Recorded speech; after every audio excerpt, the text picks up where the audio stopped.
Top five, top five, top five. So now we'll go back with another video. I'm Strange Wayne. He is Nate. Today we are doing top 5 con artist movies, hustlers, shysters, carpetbaggers, however you want to say it.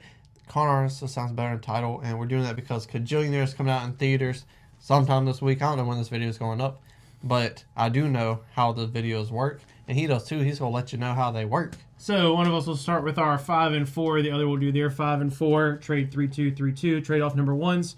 We also have something called the Zemeckis rule, which just means if we both have the same movie on our list, but one person has it 2 spots higher or more, they'll call Zemeckis when the other person says it. We'll save the conversation until we get to it on their list. I'm going to start with my number 5. My number 5 is Midnight Cowboy. It's about this Texan. He goes down to New York City, become a male gigolo for older women, which sounds like a great idea on paper. But he's not good at it because he's too nice. And his first person he has sex with, he ends up giving them money for a cab ride. You're doing it wrong. So he meets this guy named Ratso, who's a con artist, a shyster, and he talks himself into letting him become his manager. But the reason why it's my number 5 is because most of these movies are about either the shittier they get or a friendship that becomes of it. Mm-hmm. And this one, they become good friends, but they're not good hustlers. They're not good at it all. So that's my number 5. Because a lack of good hustles. But my number 4 has a great hustle in it, and it is Dirty Rotten Scoundrels. Have you seen this movie? Hadn't seen it. Well, I'm telling you. Steve Martin? Yeah.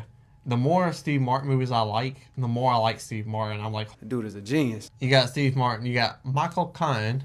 You got to do a Michael Caine impression when you say Michael Caine. Well, yours is God. It started out great. Michael Caine. That first Michael Caine was good. It's debatable. They're hustlers.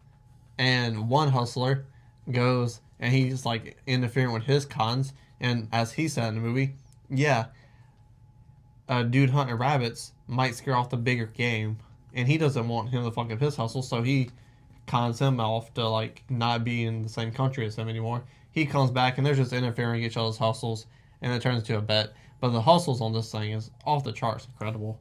Like two very seasoned shysters, and I love that. I learned some stuff. I like to pull shyst myself.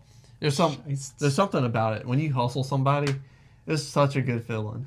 It's almost better than the orgasm. Shyst should be a word. It is a word. It's like shyst. Yeah. The act of a shyster is shyst. No. Heist is a word. No, fuck heist. But it's great because it's like it's a lower form of a heist. Well, that's what we do on Sun Talk. We make up words that work. Shyst. Put that shit on a t-shirt. That's my 5 and 4. What do you got, guy? So my number 5 is going to be The Music Man. So it's a musical. So basically it's about this guy who is quite literally a carpetbagger. He is the type of dude that the term came from. Goes into this town, because he's been doing it all over.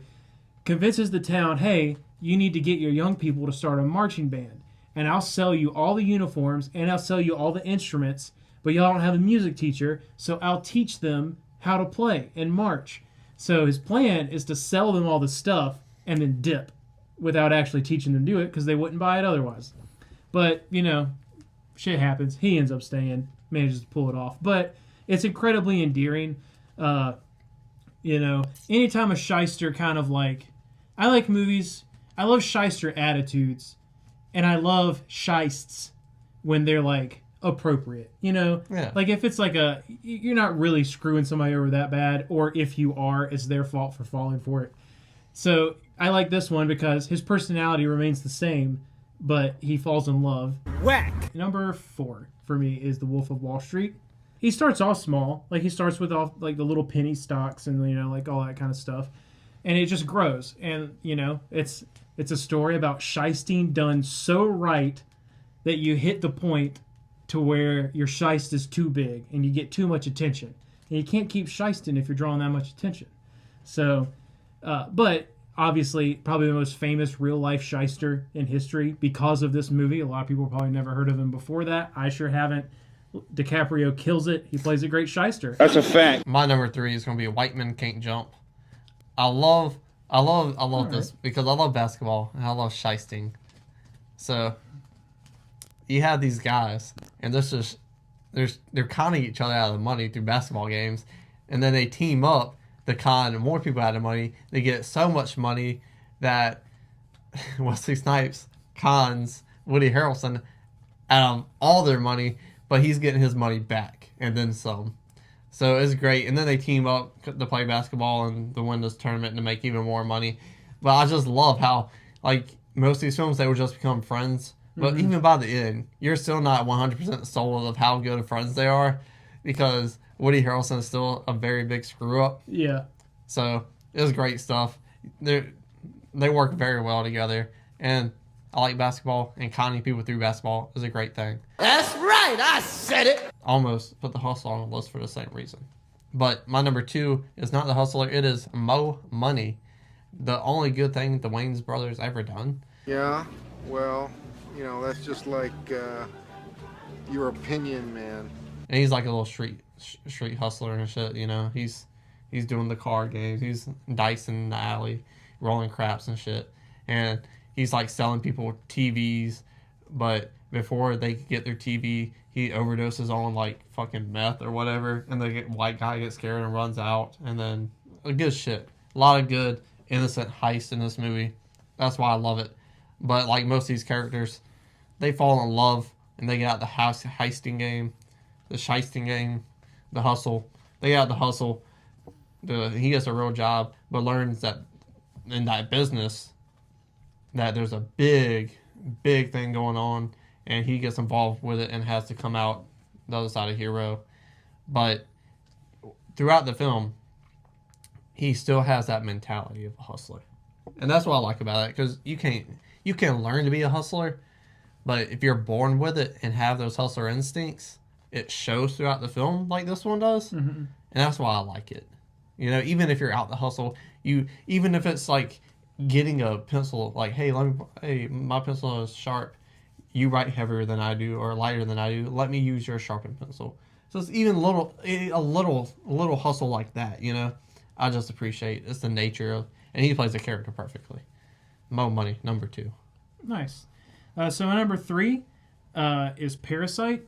I love that it's like a family con. Yeah. You know, like everybody, all 4 members of this family are all in on conning this one rich family, and then the con people get conned a little bit, and then shit hits the fan. So, but like, I don't think it's such a smaller scale than all the other con movies, because it's just one family conning another like singular. To get family. real jobs. That's why. Let's be real. To get a job. Yeah, like that's why it's on my list. You want a real job, but to me, that just makes it incredibly unique. But it wasn't about the job. Yeah. It was about like getting out of their crappy situation. I mean, I understand. Which is the whole metaphor for the film, anyways. But like, yeah, like when the family's out of town and they're all just on the couch, like living it up and all wasted. That's like, there's nothing better to me than like getting wasted with your family. No. When you have a con movie and then kind of like midway or 3/4 through the movie, you get like a nice break where you just get to hang out with the shysters for a little bit. That's sweet stuff, and that's a phenomenal film. My number 2 is going to be the other musical for my list, and it is The Producers. You could go with... Which one? You could go with either of them. It's literally, like, the second one is almost shot for shot. There's one extra song, I think, and, like, one extra scene that they shot. But other than that, is like almost the exact same movie. I love them equally. I mean, it is literally a story about 2 guys intentionally trying to make the worst Broadway show in history and conning a bunch of rich people out of their money to fund it. Their intention is, if it works, to ultimately get them their money back in a way, but not really, because it's like if the show goes bankrupt and they can file for bankruptcy, they're not liable to pay them back. And also, not unlike your number 5, it has a guy who sleeps with old women to get the money. Is this true? My number 1 is probably his number 1. Catch Me If You Can. That's also my number 1. DiCaprio plays a god in this movie. Yeah. Like, he's so smooth. He's so clever. Like, there's no doubt in my mind. After this movie came out and everyone saw it, he was drowning in puss. To me, this is like motherfuckers going to see Avengers Endgame. When I know he's pulling a shice on somebody, I'm like, yeah, come on. Like, it's like a bunch of little fight scenes, you know? You're rooting for the innocent person to take the bait. Yeah. Like, it's something I can really sink my teeth into, and I love this one because it's true. It's based on a true story. It's like, how did he do this? It's so ridiculous, but it's amazing. And then Tom Hanks plays a perfect foil to him because he's like, instead of being the asshole, he's just like, kid got me, you know? Yeah. I'm gonna get you. Like, I'm going to get you. Yeah. But I'm impressed by your victory. Yeah, he loved the challenge so much. And it's such a, like, one of the best cat and mouse movies of all time. Facts. As well. But I wholeheartedly agree with you. Not unlike Wolf of Wall Street, it is also the same premise in that if you shice too big, you're going to get caught. And, you know, he obviously had a lot of underlying stuff going on, and that for him, it was kind of really just about, like, ever since he was a kid, he believed if he was successful, he could get his parents back together. And, like, that is the main driving force for someone to do everything that he did is absolutely incredible. Facts! Tell us down below in the comment section your favorite con artist movie, and also tell me if I should take his checkbook, because every time I look over at him, I look at him and I look at the checkbook and I think about Catch Me If You Can, and I'm like, man, I could, if I got a new pair of Jordans, would he really notice?